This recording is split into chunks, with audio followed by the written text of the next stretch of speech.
TechChop is a proud member of the Tech Podcast Network. TechPodcasts.com. If it's tech, it's here.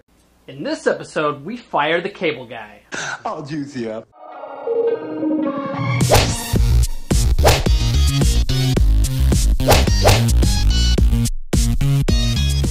This episode of TechChop is sponsored by SOS Online Backup.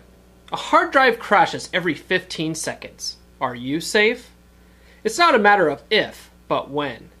Get some peace of mind with affordable and simple online cloud backup.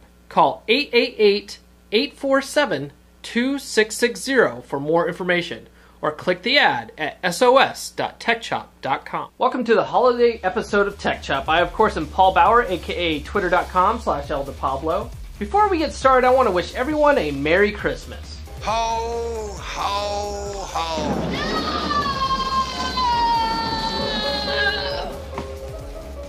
A Happy Hanukkah. It's time for Hanukkah. Happy Kwanzaa. Kwanzaa comes just once a year. Harvest time with food good cheer. And a happy Festivus for the rest of us. Another Festivus miracle. No matter what you're celebrating, it's gift giving season, and I can't think of a better gift than the gift of firing one's cable company and saving some dough. The best way to fire your cable company comes in the form of a device called a set-top box, which is a device that connects your home network and the internet to your TV. These boxes let you stream content from sites like YouTube, Blip TV, and Vimeo. Also, many of these boxes can stream movies and TV shows from sites like Hulu, Vudu, Netflix, and Blockbuster. In this episode, I'll be reviewing 4 different set-top boxes: the MVIX Ultio Pro, the Boxy Box, the WD Live TV Plus, and the Apple TV. Plus, as a little bonus, I'm gonna beat the crap out of one of them with my sledgehammer. If random destruction doesn't exude the holiday spirit, well then I don't know what does. First up, let's look at the MVIX Ultio Pro MX880 HD. Its features are that it supports 802.11n wireless or standard Ethernet. It can handle most codecs out there, has resolution support up to 1080p, and can hold an internal 3.5-inch SATA hard drive up to 2 terabytes. The cons for it are that the UI is terrible. Everything is in file structure format, so you'll have a hard time selling your wife on getting rid of cable with it. Plus, I only had this thing for a year before it became completely unusable. The design is terrible and doesn't allow for adequate airflow. If you put a hard drive in this thing, eventually you'll start having issues with overheating. I ended up drilling some vents in the top to allow the air to escape better, but it didn't help much. You can get one for about $169, but you're better off keeping the money and asking someone to kick you in the balls. You know what? Let's smash this thing with a sledgehammer.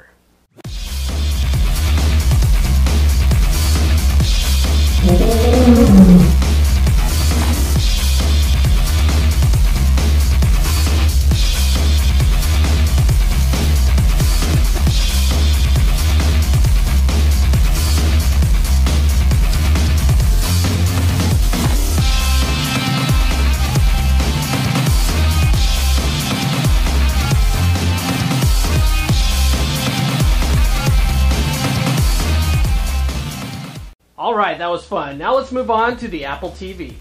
My desktop tech Frank is an Apple fanboy, so it's only natural that he would have a couple of these little hockey pucks laying around the house to let me borrow. I'll buy almost anything if it's shiny and made by Apple. The features of the Apple TV are that it's sleek and silent. You can stream movies and TV from Netflix, as well as shows from YouTube and other online sources. Apple really wants you to rent movies and shows from iTunes though, and that's its biggest feature. My desktop tech recommends jailbreaking it though to get even more functionality, like being able to integrate it with a Plex media server.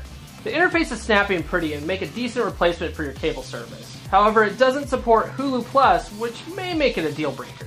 Moving on, let's take a look at the WD Live TV Plus from Western Digital. This tiny little device has apps for playing shows from Hulu Plus, Netflix, Blockbuster, and more. Plus, it can easily connect to devices on your network, including SMB shares, so that means you don't have to run any additional server software like Plex or Tversity if you don't want to. I also found it to play most video codecs without issue, and the picture quality was very good. What I didn't like was that the UI was kinda sluggish at times and it took a long time to load apps. Still though, the WD Live Plus is pretty cheap at only $69.99. Finally, we get to my new favorite toy, the Boxy Box by D-Link. Now, I'm not a huge fan of D-Link hardware, but the Boxee software certainly makes up for it. The UI on the Boxee is really awesome, and there are literally hundreds of apps available for it, including the Tech Podcast Network, where you can watch Tech Chop on your big screen. I also like that I can set my Boxee to scan my network shares hourly for new items, and when it finds it, it pulls info from IMDb, so I can have cool movie or show pictures to look at instead of file names like on the WD Live TV or the MVix. I also like that I can control the Boxee with my Android phone without having to hack it. The price tag on the Boxee is the most expensive out of all these at about $175, but I believe that is totally worth it. Besides, if you use this to replace your cable, it will easily pay for itself in a month or two. Do you have a set-top box? Is it a different model than the ones I mentioned on the show? What's your favorite? Hit me up in the comments or shoot me an email at info@techchop.com. Don't forget to subscribe, like, and fave below, and come back next time for your monthly dose of Tech Chop.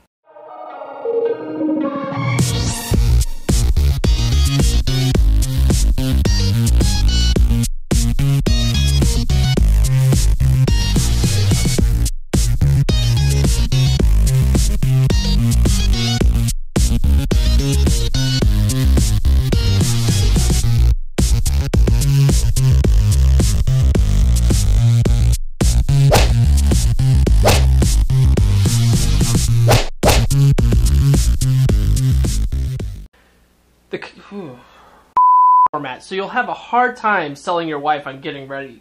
I ended up drilling some hole. So hard, Mary.